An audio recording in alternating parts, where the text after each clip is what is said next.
Welcome to the BPD Bunch. I'm your host, Xannie, and today I'm here with Georgette, Melanie, André and Raf. We're continuing our conversation from Wednesday about BPD at work. If this or other BPD-related topics interest you, please make sure to like, subscribe, and turn on your notifications so you do not miss anything. Today, we're going to be talking about BPD and stress. So, how does workplace stress interact with your BPD? I can remember one really good example.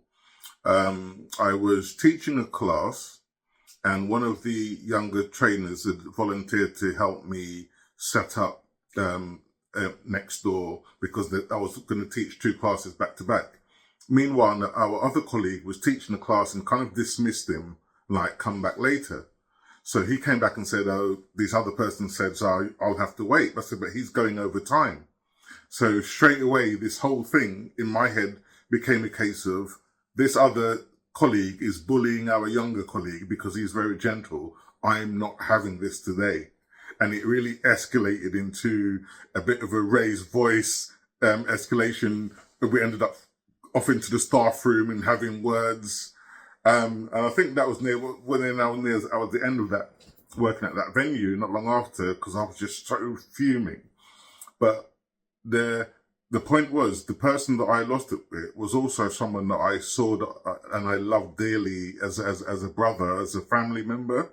But just that one time when I thought that they were bullying someone else, that was it. I could not stop myself, because I think I have a thing for bullying where if I perceive someone's being bullied, it really is something that even now I struggle with to manage that emotion and that impulsive behavior. Most recently, I've been doing a lot of therapy. I've started a new round where I've been working on things like breathing techniques, and sometimes just go somewhere quiet and put my music on, sit in the toilet and just rage out to some gangster tune or drum and bass or something, and then I come back out renewed. So to anyone watching this, my thing is, don't always perceive that you have to get everything right correctly, because being in the workplace tends to be quite volatile for a lot of us, because we perceive these people sometimes as family. So it becomes a bit more personal than just talking to a walking stranger. But just do your best. So for me, a lot of the symptoms that get more exacerbated, but I'll give a specific example, as this is my first year as a qualifying psychotherapist, I would say would be around setting boundaries as a clinician. And similarly to André, I have a really hard time separating, right, from who I am as a person, and then there's like that professional Mel. And again, I look at every human that has a diagnosis almost too much like they're my family. And it's really hard for me. It's like almost every client, I have to put on the professional hat. But then, for example, when it comes to emails, when it comes to logistics, being late, cancellations, these things are really hard for me to be tough. I really can personalize it, and really it can exacerbate my BPD symptoms, and some of them can really show up on those days. And there's been days where I've had to talk to my husband and talk to my supervisors and really be like, well, I got to put my professional hat on and either say goodbye or figure out what I can do with this client. And I have to cry through those days where I'm like, shit, this sucks. This sucks because I want to help these people. I tend to make my own stress at work because I can be really impulsive. So an example of that is there was a unit that needed coverage at work, and really without thinking it through, I was like, I'll take that unit, I'll cover it. And I didn't think it through. It was a very impulsive thing to say. It has been very, very stressful since I did that. And when I get stressed at work, I tend to kind of dissociate. So I will be at work, but I'm kind of dissociated because I'm so stressed. I feel overwhelmed. So it's almost like I'm zoning out now. And then my stress is increased because I feel like I'm at work and I'm not getting stuff done. So what I've done to manage that is I will make a list. I make lists. So I know I'm kind of dissociated, I'm kind of shut down, but I have things to do. So I'll make a list that I can kind of check off, like, okay, I've done this, I've done this, I've done this. And that helps to bring me back to a place where I feel like, okay, I'm justifying myself being here. I'm working, I'm getting this stuff done. Yeah, see, I think with workplace stress specifically, the more being someone that's like worked in events or like big venues and stuff like that, those stresses, if they hit to me, will basically change the way I perceive almost any conversation. And I'll basically go into a state where I'm automatically assigning a belief that that person has to me, which is really never a good thing. Like, you can't just make up what someone else is believing, and more specifically, allow that belief to then affect how you feel about the thing they're saying. Because it's just like, it's basically making them say something that they're not saying. One of like the hardest situations, it was such a crazy time at work. And at the end of the day, of one of the days, it was like a Thursday, like 4:30 p.m., something like that. Sent an email off to someone in a different state who I needed to get like some equipment from. And like I called them by a nickname that we used to call him by. And it wasn't an offensive nickname, it was just like a shortened version of their last name.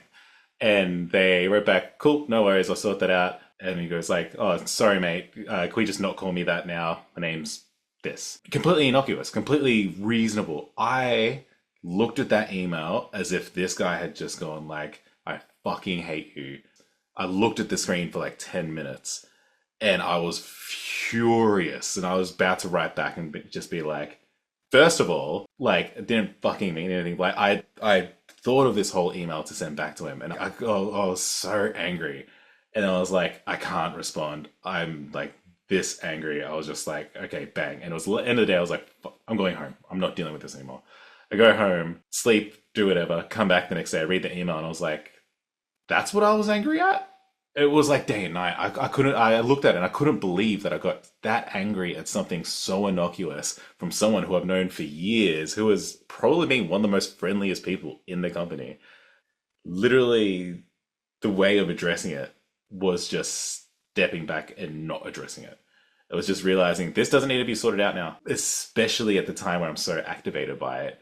There's not going to be anything productive coming from it. Let's just step away. But yeah, I remember that.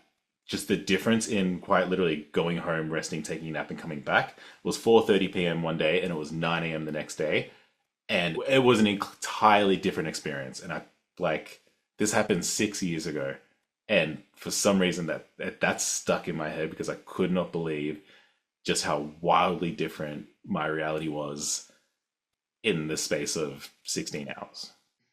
I've really struggled with biting off more than I can chew, but then not taking responsibility for that and kind of making my stress other people's problem. So I had a seasonal job as a Christmas tree decorator. And basically what that means is we would go into people's homes, put up the tree, decorate it, all of that. The employer was not operating totally legally. We were paid under the table and then asked to work kind of ridiculous hours, sometimes 16 to 18-hour days. And I should have probably handled that by recognizing that the situation was not above board and quit. But at the time, I was not very good at recognizing those kinds of boundaries. I was not in touch with myself really at all. I just kept pushing myself to try to meet these ridiculous standards, and my stress definitely got the better of me. And there was one night where I was at a client's home, and I don't remember exactly what went wrong. Like, we didn't have everything we needed or something like that, and I hadn't been sleeping that much. I was under so much stress just trying to get all this stuff done, and I threw a fit to my boss in the bathroom. I was like complaining about being there, about how much stress I was under. I just let it all out. But I was at a client's house. And I walked out of the bathroom and they basically kicked me out of their home because I had thrown a fit about not wanting to do that job for them, basically. And so I did not manage that stress very well. And I learned from that experience how important it is for me to be aware of my limit, because every human has a breakdown point where they just cannot really regulate anymore. But if you're not aware of that, and I was not aware of it, I just kept putting myself in these positions where I would go beyond my limit and then act in these just really unprofessional, inappropriate ways to people. So, yeah, not the best. Thank you everyone so much for watching. We hope you got a nugget of wisdom to take with you on your journey. Sunday, we will be posting a fun brunch episode, and next Wednesday, we will be back with a brand new episode topic. If you can't wait until then, please consider supporting us on Patreon. Our top 2 tiers are BPD Buddies and BPD Besties. Get early access a week in advance to extended cuts of our Wednesday episodes. You can find more information at the link down below, and we will see you next time. Bye. Bye. Take care.